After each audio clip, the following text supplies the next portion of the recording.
We interrupt our programming to bring you the following special report. The Ryan Report. Whatever opinion they had ain't gonna change nothing I'm doing. What was the story he told? Because I was there. It's time for the Ryan Report. It's like Jay-Z, all eyes on us. On the People Station, V103. It is your Ryan Report right here on the People Station, V103, brought to you by McDonald's, and I need your help on this. Start your day with two sausage biscuits with egg, or a sausage biscuit with egg, and a medium drink for only $3 all day at McDonald's. I'm loving it. All right. We know now that Mariah Carey is engaged. Yeah. Her new man. James Packer is the fourth richest man in Australia. Right. Mariah, of course, was in Aspen, getting ready to go back to Vegas to start her show. There's a problem, though. Okay, what's the problem? And I know you're going to love this. Uh-oh. Mariah has some dogs. Like you have dogs. Right. Do you ever travel with your animals? No. She travels with her animals all the time. Okay. Sources say her two puppies, a Jack Russell named Cha-Cha and Jilly Bean, ride first class. What? The trip costs $2,000 a dog. Oh, my God. But guess what the problem is? Her husband ain't having that crap? No. What? The dogs hate each other.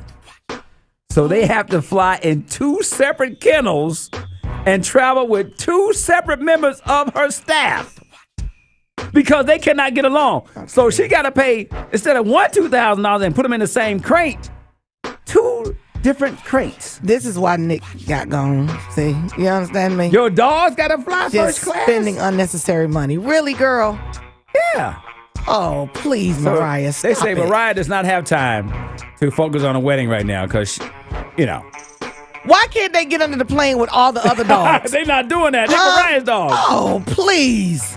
That's crazy. She and her fiance are getting ready to move into an 18,000 square foot house I don't care. in Calabasas.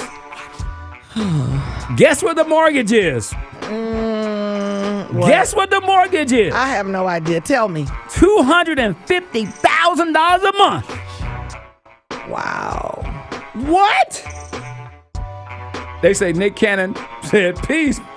The problem is that she and Nick aren't officially all the way divorced yet because they are still fighting over custody over them babies. Baby, they have twins. Give me one and you I take one and you take one. So they're trying to figure that out.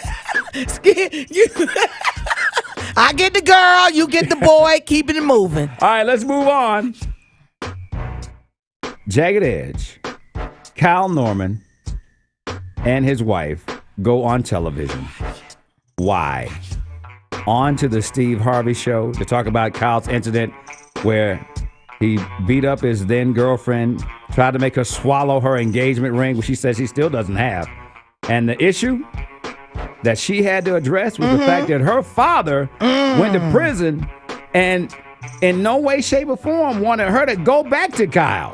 You know, my father has been in prison before. So when he, got wind of this, it's just something that he just couldn't accept. And when we talked, it was just one of those things that, he was willing to go back to prison. I told my family that I was not going to take Kyle back. So it was something that I hid, but I knew in my mind that I was still in love with Kyle. So they just don't really deal with me because I took him back. She lost to everybody, like her job, her family, her dad, the relationship with other people. And honestly, like Kyle texted me the day before and told me that he was going to go on the show and he's going to put it all out there. So he said, I want you to watch. So I actually watched the show and I don't think he got what he was expecting. I think he was looking for sympathy. Yeah. I think he was looking for people to say, okay, let me give you a round of applause for coming out here and opening up and telling. The audience they weren't was feeling not him. feeling him at all. At all. Steve was very serious about everything. He said, dude, if this was my daughter, I would have to check for you, meaning I'm putting my hands on you. It was probably the most difficult interview I've ever seen. Yes. Other than when Toure interviewed R. Kelly. Exactly. All right, and one more. Wendy Williams talking about what's going on in Atlanta. She threw a little shade at the A. Uh-oh. But then again, you might be saying, not really. Okay. This was yesterday's Hot Topics, which was about what's going on with Lisa Wu and with Ed Hartwell and that whole triangle and quadruple, whatever's going on. But here's Wendy talking about the A. In Atlanta, heterosexual men are slim pickings. How you doing? So my thought is that there's probably a lot of overlapping of friends who date each other's exes, even though as soon as a woman tells me she's moving to Atlanta, I'm like, really? Whether she's married or single. If she's married, I'm like, really? If she's single, I'm like, really? When guys tell me they're moving to Atlanta, I'm like, okay. Okay, Wendy. All right. That is your Ryan Report right here on the People Station, man. It is V103. And if you don't know, now you know. The Ryan Report. The Ryan Report. V103.